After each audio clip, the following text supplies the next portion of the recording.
Hi guys, this is Crafty Cat. Welcome back to my channel and welcome if you're new. We have a brand new Amazon delivery here. And I know what this is. And like usual, I'm very excited to get this. So, it's another book. It's an art book. The Art of Drawing and Painting Portraits. So, I feel a little bit silly. I had a book that I bought secondhand on how to draw and paint portraits, and I gave it to my friend because I told her I have no interest at all in painting portraits.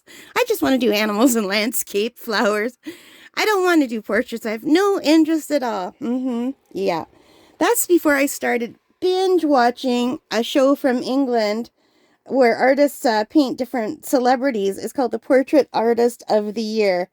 And I've been watching it on YouTube. They have I don't know, 5 or 6 seasons going way back to 2017, I believe, maybe earlier. And I've been watching them over and over and over. And now I want to learn how to draw and paint portraits, which I think is silly because I do not think I have the skill to draw or paint portraits. However, having said that, I have become obsessed. And I thought, you know what? If I can do landscapes, if I can do animals, why can't I learn how to paint portraits? Yeah, famous last words. But that's why I ordered this, even though I had a book very similar to this that I gave away to my friend because I thought, oh, I have no interest in that. Yeah. So anyway, this was $24.34 Canadian on Amazon.ca, and it is by Walter Foster. It has 272 ratings of 4.5 out of 5, and it has a 4.3 on Goodreads. And it is about that thick. It's collector series. Here is the back if you want to see it. And I don't know, this is the part where I need help with, is the actual sketching of a person that looks like a person instead of like a warped animal. Because, yeah, I tried sketching myself. It was very bad. But anyway, it says you can learn to create realistic portraits in pencil, pastel, watercolor, oil, and acrylic. And I have tried pencil. I have pastels. I love watercolor. I've tried acrylic. The only thing I haven't tried yet is oil. And I do have some water mixable oils. So, yeah. So anyway, I just thought this would be fun. I don't know. Let's take a quick look. The cover is beautiful. Let me move it back so you can see it better. This little girl is adorable. And I think I would be most drawn to painting like children and animals. If I had to draw people, it would probably be children or maybe my family members if I could learn how to draw them, you know. But, and Donny Osmond, wow. Since I was a little girl, I have hoped to draw Donny Osmond. I am very bad at drawing faces, though. So let's see if this could help. He's very cute. I don't know who he is. So this is with Timothy Chambers, Ken Goldman, Peggy Habit, and Lance Richland. I apologize to everyone if I have said your name wrong. And this was first published in 1992 and so on through the years. And the last time it looks like it was published was 2012. So, yeah. So it's an older book, but I was drawn to it and I thought I would get it. So that is beautiful. So they have different chapters, Introduction to Drawing. If you want to take a look at the contents, you can pause and take a look at Chapter 1, which is Introduction to Drawing Portraits with Lance Richland. Chapter 2 is Portraits in Pencil with Lance Richland. Chapter 3 is Introduction to Painting Portraits with Timothy Chambers and Peggy Habits. I can't quite see that. Chapter 4 is Portraits in Pastel with Ken Goldman. Chapter 5 is Portraits in Watercolor with Peggy Habits. And Chapter 6 is Portraits in Oil and Acrylic with Timely. What is wrong with me today, you guys? I'm sorry. With Timothy Chambers. And then there's the index and about the artists. So, can you tell I used to work in a library? When I was a student, I had a part-time job at the public library. It was a really great job. I loved it. So here's drawing portraits. Now, I know I have to learn how to draw portraits because I have to at least learn how to sketch where the nose and the mouth and the eyes go and everything. But that is the thing I am least interested in. I want to learn how to paint, or at least do it with pastels. So, yeah. And it says here it's the most challenging subject to draw. And I do remember, I don't know, in elementary school, I don't know what grade I was in, maybe grade 7 or 8. Our teachers put us in pairs and we had to put our desks facing each other and we had to paint the kid across from us. And I thought I did a really good job. I was really happy with how I did. And then at the end, this is what always happened to me. I've always loved art and I've always been so thrilled with anything I've done because it made me feel good while I did it, right? It releases endorphins, to me anyway. But then after, the teacher would always say, okay, now stand up and walk up and down the rows and see how the other kids did. And then I would see, and there would always be like those 3 kids that were brilliant artists who made mine look like something from kindergarten. And then I would get discouraged and think I'm not that good. But I never stopped to think, well, maybe they're painting and drawing at home. Maybe they have lots of experience, because the only experience I had was the teachers putting stuff in front of me and saying, okay, look at this, now draw it. Like there was no instruction. There was no, they didn't talk about tone or light or shadow, nothing, line, like volume, nothing.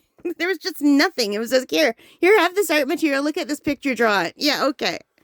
So anyway, I talked myself out of wanting to do art because I thought I wasn't as good as those 3 kids that were awesome. And I wasn't as bad as like the 20 kids that were horrible. I was like at least solidly in the middle upper area, but I wasn't good enough. So I thought, I'm not good. I'm not talented. And no teacher ever said art is not a talent, it's a skill. No one said that. And of course, the kids that were great at art, they made it look like magic, you know? But I never once said, hey, do you draw at home? And I should have, because I'm sure that those kids drew at home all the time. But anyway, it talks about how to light the model, shadows and highlights. Like, and not one teacher until I was in grade 12 at Bowading talked about anything like this. Planes of the head, and I did not get high school art until grade 12 because my Catholic high school, all girls, did not have art. So, yeah. The only way to get art in my high school was to go to the boys' all-Catholic high school. So every girl obviously applied for art because they wanted to go to the boys' school for that class. So that if you actually loved art, it didn't matter because even if you didn't love art, kids were applying for that class. So I never got in. It was like a lottery. Here it talks about the planes of the head. And I realize I'm babbling. I apologize to those of you who are only here to see the book. I gotta warn you, if you come to my channel, I do tend to just talk. That's me. Hopefully some people like that. And this talks about general proportions. Like, this is beautiful artwork. Facial features. Oh, yeah, maybe I should do that. Like, just practice eyes until I get good at them. Then move on to ears and noses and then try to see if I can get them into a face. But that really won't help if you don't know where to put them on the face. Talks about parts of the eyes, and then it says correct and wrong. Don't make the mistake of letting the eye creep up to the side of the nose. Well, some people do have eyes and noses like that, don't they? I guess that kind of looks horsey, right? Don't place the eye on the top of the nose. The eye is to the side of the nose. Well, you know, I'm going to enjoy reading this book for probably every mistake I've made. And I'm going to draw some stuff without reading the book to compare. Well, I did. I drew myself twice without reading this book. So we'll see if I get better after reading this book and practicing the things in the book. Like, I would never draw a person when their nose is up in the air like that. Then again, last year I gave away my portrait book to my friend because I said I never want to draw portraits. Okay, teeth. Teeth seem like they would be very hard, don't they? I mean, I can draw trees and mountains. Why can't I draw teeth? See, that's what I tell myself. They're just shapes. They're no different than other shapes. But the problem is, if you're just trying to draw a person and you're not trying to make it look like the person it's supposed to look like, I guess you could learn that. But I don't know if I could draw where it looks like someone, like recognizably. Hair. expressions. Let's skip ahead. Oh, look how cute. That little boy's adorable. I like both of these. Okay, I want color. Painting. Yes, I'm very drawn to anything with color.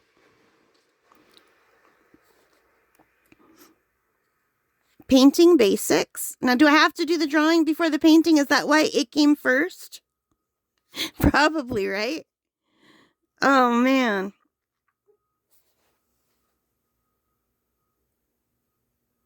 It's talking about the same thing. Lighting, values, design and composition.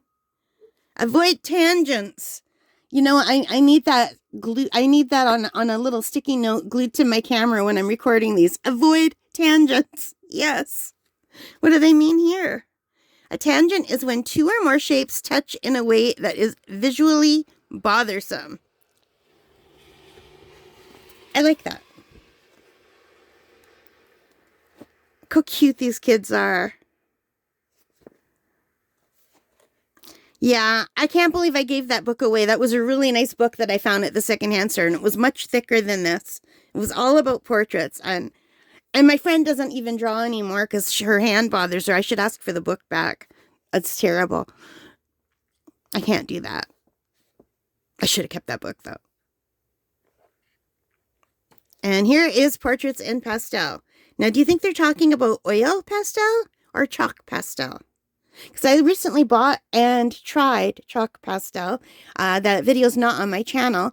And I was a teacher, so I thought I knew what chalk was. It is not chalk like chalk on the chalkboard. It is the most crumbly thing known to man, that where you touch it even lightly, it just shatters into a million dusty pieces. So I don't know how I'm going to deal with that. So it's still not telling me what kind of pastels they're using. I'm reading this and I don't see the word oil or chalk or soft anywhere. Okay, here, basic material. Hard pastels. Soft pastels. I have soft pastels. What are hard pastels? Sharpen them. Yeah, well, could not sharpen the stuff I have. It is like crumbly. Watercolors for underpainting. I have that. Pastel pencils. I did buy some Pitt pastels. I have not yet tried those. Fixative tape. All right.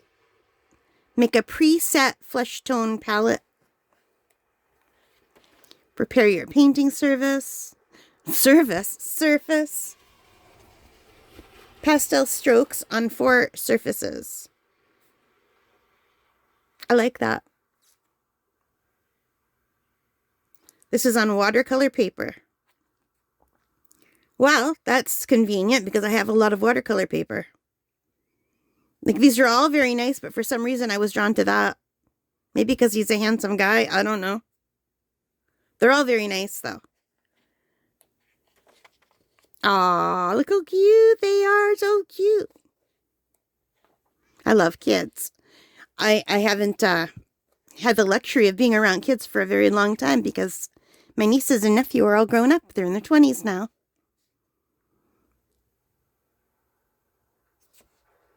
I miss when they were little. But I still love them. They're wonderful young people. Conveying a mood, creating impact.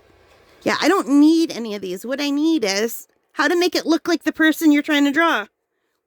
Self-portraits. You would think I know what I look like, right? But I couldn't even get myself to look like me. Learn by copying the masters. Okay. I'm going to have to read this whole book. Oh, look at these are beautiful portraits in watercolor. You know, that's something I could try because I have watercolor and I feel a little bit better about using watercolor than anything else so far. But I think it would be hard to do a portrait in watercolor. Oh, here. It says, when I tell people I paint portraits in watercolor, the most common reply is, I wouldn't try that. Watercolor's too difficult. My answer to them is, watercolor is as hard or as easy as you make it. Watercolor is fluid and spontaneous. All right. These are beautiful. Whoever did this, I guess Peggy Habits or Habits. I don't know how to pronounce that name. That's what it looks like. Very talented person. Wow. These are beautiful. And look at the light. Gorgeous. Maybe I should start with this section because I have a lot of watercolor paper and a lot of watercolors.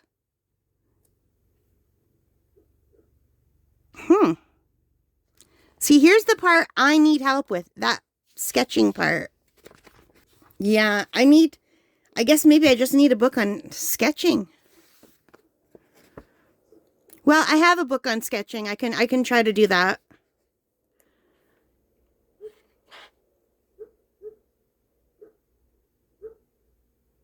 Look how cute that is. Oh my goodness. This little boy is adorable. That is a beautiful painting.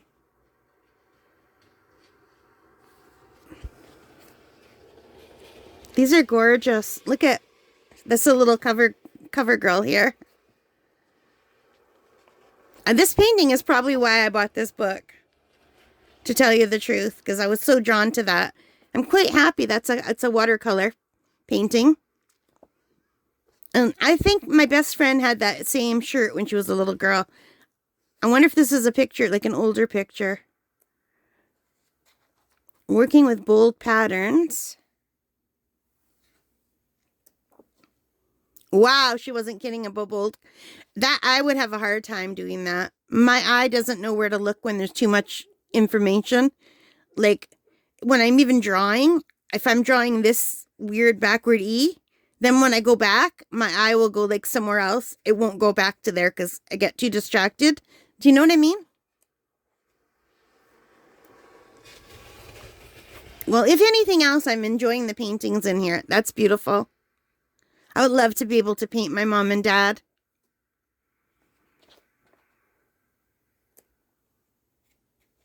Expressive lighting. See, now I would have an easier time doing this kind of portrait because it's just a side view, sort of.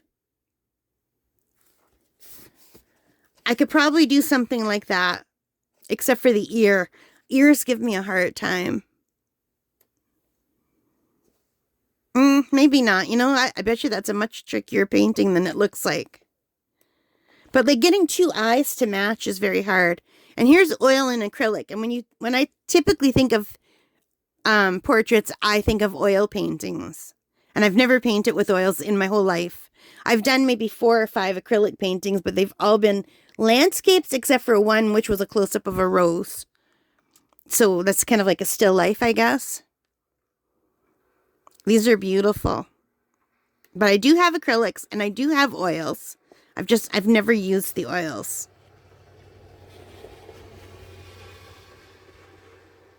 And acrylics, one nice thing about acrylics is you can easily paint over your mistakes. That is adorable. What is that done in?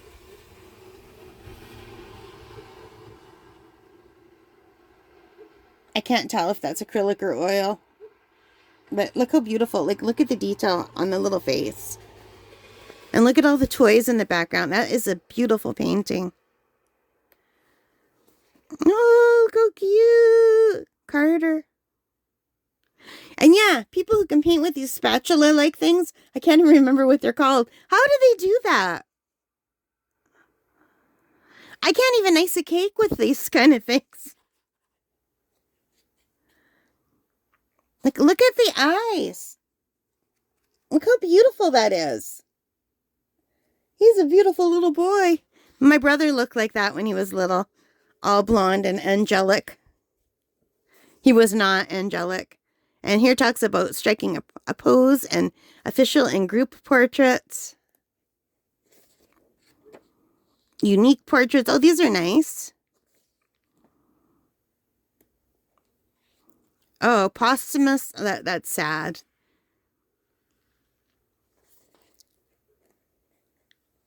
Very nice painting, though.